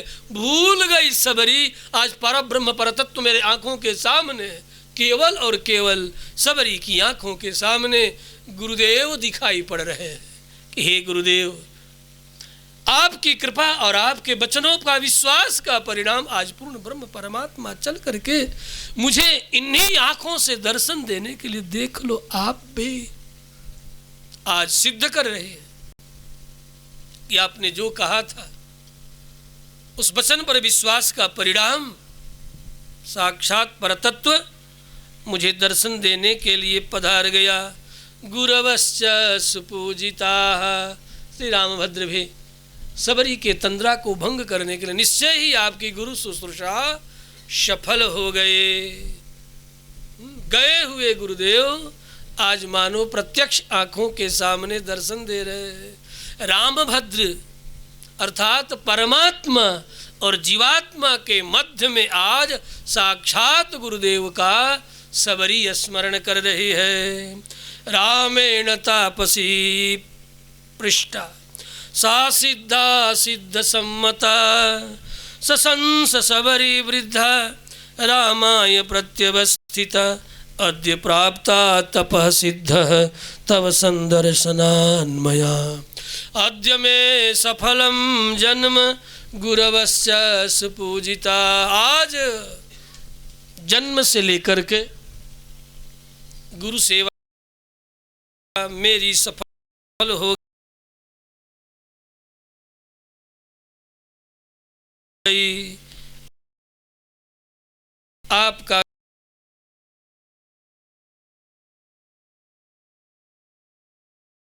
दर्शन प्राप्त करके इतने सुंदर सुंदर हेतुओं को रखा है कि न तो कृपा से, न तो प्रतीक्षा से, न साधना से, न भक्ति से, आप केवल और केवल गुरुदेव के वचन पर विश्वास के कारण मुझे आप प्राप्त हुए हैं। इसलिए कहा गुरु के वचन प्रतीति न जेहि सपने हूँ सुगमन सुख सिद्धि तेहि। जे गुरु चरण रेणु सिर धरहि ते जनु सकल विभव बस करहि। गुरु के वचन प्रतीति न जेहि सपने हूँ सुगम न सुख सिद्धि तेहि। अधिक क्या कहूँ, आज मेरा जन्म सफल हो गया।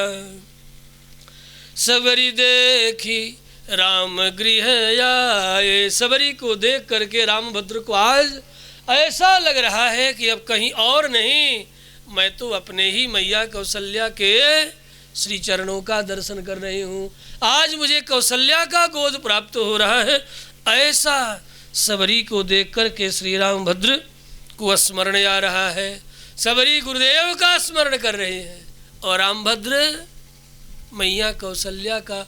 जिस तरह मैया कौशल्या अपने हाथों से एक एक कौर, एक एक ग्रास मेरे मुख में चख चख करके दिया करती, कहीं रामभद्र को खट्टा न लग जाए, तीता न लग जाए, अधिक मीठा न हो। अपने मैया पहले अपने मुख में डाल लेती, देखती हाँ ये ठीक है, तो एक एक ग्रास जैसे खिलाती। उसी तरह सबरी श्री रामभद्र को माता कौशल्या के तरह अर्थात वात्सल्य भक्ति से युक्त है सबरी। और जो वात्सल्य भक्ति से युक्त हैं ऐसे साधक सिद्ध सुजान यदि जूठा भी खिलावे थे परमात्मा मचल मचल करके उसके जूठा भी खाने के लिए मांग मांग करके खाने के लिए तत्पर रहते हैं। आज जन्म पाना सफल हो गया। हे रामभद्र, हे रघुनंदन, अनंत जन्मों के पाप नष्ट हो गए। आज मैं परम पवित्र हो गई। मेरे समस्त आध्यात्मिक शत्रुओं का नाश हो गया। आपकी कृपा से अब मैं दिव्य साकेत लोक के अधिकारिणी बन जाऊंगी। तवाहम चक्षुषा पूता सम्मीन मानद। आपके नज़रों से देखे जाने के बाद अब मैं परम पवित्रा हो गई, अर्थात साकेत लोक दिव्य वैकुंठ लोक जाने की योग्यता प्राप्त कर ले। गुरुदेव के वचनों पर विश्वास से आपका दर्शन और आपने मुझे दर्शन कर लिया तो पात्रभूता अब मैं दिव्य आनंदमय लोक जाने की अधिकारिणी हो गई। हे रघुनंदन, जब से आप चित्रकूट पधारे हैं ना, मैं तब से और उतावले होकर के आपकी प्रतीक्षा कर रही थी। जिस समय आप चित्रकूट पधारे उसी समय हमारे गुरुदेव ये कह करके गए थे, आएंगे राम। वे सपरिकर दिव्य विमान पर बैठ करके दिव्य लोक चले गए। जाते जाते उन्होंने मुझे उपदेश किया था। अपने प्रयाण के समय में मैं उनके वियोग की कल्पना करके अतिशय भाव विह्वल हो गई थी, दुखी हो गई थी। तब उन्होंने कहा था, बेटी सबरी चिंता मत कर, तेरे इस परम पवित्र आश्रम पर श्री लखन के साथ परतत्व परमात्मा श्री राम पधारेंगे। तुम उनका भली भांति आतिथ्य करोगी, उनके दर्शन से कृतार्थ होगी और कृतार्थ होकर के तुम भी दिव्य लोक अर्थात आनंदमय साकेत लोक को प्राप्त करोगी। मैंने आपके स्वागत के लिए, आपके नैवेद्य के लिए पंपा सरोवर के तट से विविध प्रकार के फलों का नित्य संचय करती, कंदमूल फल नित्य भोग लगाते और प्रतीक्षा करती। आज आप मुझे आकर के सनाथ आपने कर दिया।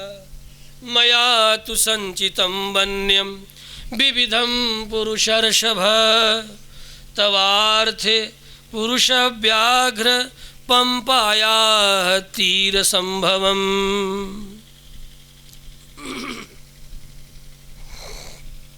रामभद्र को विविध प्रकार से फलों को मानसकार ने निवेदन किया। कंदमूल फल सुरसयति दिए राम कहुआनी, प्रेम सहित प्रभु खाए बारंबार बखानी। कंदमूल फल सुरसयति, सरस नहीं सुरस है। सुरस क्यों है? भक्त ने परीक्षा करके, संभावना नहीं परीक्षा करके, अथवा भक्त ने स्वतः आस्वादन करके समर्पित किया है, इसलिए सरस नहीं है, सुरस है। सुरस भी, सरस भी कह सकते थे। कंदमूल फल सरसयति न कह करके सु उपसर्ग लगा करके मानव मानसकार ने भी, यद्यपि मानस में यह वर्णन नहीं है कि जूठा बेर खिलाई, नहीं, महर्षि वाल्मीकि ने भी वर्णन नहीं किया है कि सबरी ने जूठा बेर खिलाई, लेकिन पद्म पुराण में वर्णन है। स्वयं आसाद्य स्वयमेव आस्वादनम कृत्वा स्वयं आसाद्य माधुर्यम। ये फल मीठे हैं या नहीं, तीते तो नहीं, खट्टे तो नहीं, रुक्ष तो नहीं, इसलिए फलानि च सुपक्वानि मूलानि मधुराणि च स्वयं आसाद्य माधुर्यम परीक्ष परिभक्ष्य च। स्वयं आस्वादन करके, वात्सल्य भक्ति से युक्त होकर के, मातृवत भक्ति से युक्त होकर के राघव को निवेदन करती हैं। पश्चात् निवेदयामास राघवाभ्याम दृढ़व्रता। अपने व्रत में जो दृढ़ता से लगी हुई है, किस प्रकार के व्रत में? वात्सल्य भाव से परतत्व परमात्मा श्री रघुनंदन की आराधना करने वाली। तो जिनके हृदय में, जिन देवियों के हृदय में प्रभु के प्रति वात्सल्य भाव है, पुत्र भाव है, वे यदि आस्वादन करके भी भोग लगाती हैं बाल भाव में, तो निश्चय ही परमात्मा उसे स्वीकार करते हैं। फलान्यासार्य काकुस्थ तस्यै मुक्तिम पराम ददौ। फलानि आसाद्य, फलों को पाकर के पुनः श्री रामभद्र ने सबरी को मुक्ति प्रदान किया है। तो ठीक है, अब सबरी को मुक्ति, ये राम जी का काम है, मुक्ति देना और लेना भक्तों का कार्य है। अब ये दोनों जाने कौन कहाँ गए, कहाँ हुआ, आगे अब जब कल देखेंगे तब हम कल के दिनों में सबरी के विशेष अवशिष्ट प्रसंगों को आपको सुनाएंगे। किस तरह सबरी ने श्री रामभद्र के द्वारा पूछे जाने पर हम सब पामर जीवों के निमित्त नवधा भक्ति का उपदेश किया है। ये कुछ एक प्रसंग पुनः कल स्मरण करते हुए आप सब अनुभव सुनेंगे, करेंगे। कल एकादशी है और परसों बामन द्वादशी है। बामन द्वादशी के दिन के 12 बजे भगवान बामन की आरती होगी। प्रातःकाल तो होगी ही, मध्याह्न 12 बजे भी होगी। ढोल झाल तमूरे पर भजन का आनंद भी आप सबको प्राप्त हो तो बड़ा अच्छा होगा। तो कल एकादशी मनाएंगे और परसों 26 तारीख को मध्याह्न 12 बजे बामन द्वादशी 12 बजे तक आप दुग्ध फल इत्यादि लेकर के सब लोग रहे तो और अच्छा है। 12 बजे तक तो व्यक्ति आराम से रह सकता है। फिर आरती, फल प्रसाद इत्यादि ठाकुर को भोग लगेगा, सबको प्रसाद मिलेगा। एक लोग 10 लोगों को लेकर के कल नहीं परसों 26 तारीख है, आज 24 है ना। आज ही के ठीक अगले 24 तारीख को अरणी मंथन होता रहेगा, ठीक है ना। यज्ञ का दिन के 12 बजे आज ही के 24 तारीख को अरणी मंथन होगा। साक्षात यज्ञ नारायण भगवान इन 5 यज्ञशालाओं में प्रकट होंगे और आपकी सेवा आहुति के द्वारा, अतिथि सेवा के द्वारा, भंडारा के द्वारा, संतों के चरण प्रक्षालन के द्वारा, उनकी आराधना के द्वारा आपकी सेवा स्वीकार करेंगे। 26 तारीख को बामन द्वादशी और यज्ञ में 26 तारीख को विशिष्ट राष्ट्रीय धर्म सम्मेलन का भी आयोजन, जिसके मुख्य विशिष्ट अतिथि कांची प्रतिवादी भयंकर श्री गादी स्वामी जी महाराज होंगे। 25 तारीख को उनका आगमन होगा। एरोड्रोम से लाने के लिए पटना जाना होगा। 25 को आ जाएंगे। 26 को धर्म सम्मेलन में उनकी उपस्थिति होगी और पुनः संभव है कि संध्या में 26 को ही संध्या में वे यहाँ से प्रस्थान करके झारखंड गढ़वा की ओर जाने वाले हैं। जैसा कि वैसे मैंने निवेदन किया है कि आचार्य श्री आप 26 तारीख को रह जाएं, 25 की रात्रि तो रहेंगे, 26 को भी रह जाए। और अति प्रातः काल की आरती इत्यादि करके 27 तारीख को सवेरे आप यहाँ से प्रस्थान करें। लेकिन पूज्य बालक स्वामी ने कहा है कि 26 को ही शाम को निकल जाए तो ठीक, नहीं तो रास्ते में ये दुर्गा पूजा का आसान भसान बिहार में बड़ा होता है, फंस जाएंगे। तो वहाँ 27 तारीख के सम्मेलन में हम पहुँच न पाएंगे। अस्तु, जैसा हो। आओ, 2 बार हरिनाम का स्मरण करो, फिर आरती। श्री राम जय राम जय जय राम, श्री राम जय राम। सूर्य अजायत श्रोत्रद्वयश प्राणशमुख दग्निरजायत श्रेष्ठते लक्ष्मीनां बहोरात्रे पार्श्वे नक्षत्राणि रूपमस्विनौ व्याप्तं ईशन्निखान मम इखान सर्वलोकं मयिखान त्रिदण्डहस्तं सीतयज्ञसूत्रं कासाय वस्त्रं रसऊर्ध्वपुण्ड्रं रथाङ्खशङ्खं कृतबाहुमूलं रामानुजार्यं शरणं प्रपद्ये कासायं यज्ञसूत्रं शुचिवपुचि तथा चोर्ध्वपुण्ड्रं च भाले यस्यास्ते दक्षहस्ते कलिकुमतिगिरेन्द्रेन्द्रवज्रं त्रिदण्डं संसाराग्ने प्रशान्ते भृतजलममलं दारुपात्रं पवित्रं श्रीविश्वक्सेन सूरे पदकमलयुगं श्रेयसे संश्रयामि भारद्वाजकुलारविन्दतरणिं श्रीकृष्णसेवार्थं श्रीरामानुजयोगिराजपथिकं वादिभपञ्चाननं विश्वक्सेन पदारविन्दमधुपं तल्लब्धज्ञानामृतं भक्त्या नौमि सुदर्शनं मुनिवरं श्रीब्रह्मनिष्ठां प्रभुम् आप्तं देव्यं त्रिदण्डं गुरुवरमनिशं दीर्घबन्धुं दयालुं स्वज्ञं कैङ्कर्यनिष्ठं हरिगुरुपदयो वेदवेदान्तविज्ञ स्वचार्ये विश्वगार्यै यतिवरपदयो दत्तचित्तं महान्तं श्रीगोपालार्यसूरिं समगुणनिलयं मुक्तयेऽहं प्रपद्ये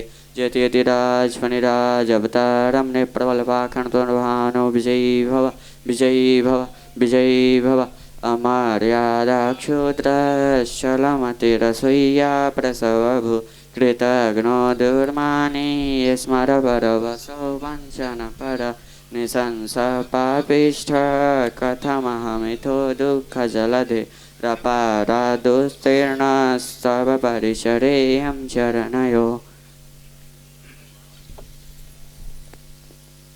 श्री लक्ष्मी नारायण महायज्ञ के, श्री लक्ष्मी नारायण भगवान के, श्री लक्ष्मी नरसिंह भगवान के, श्री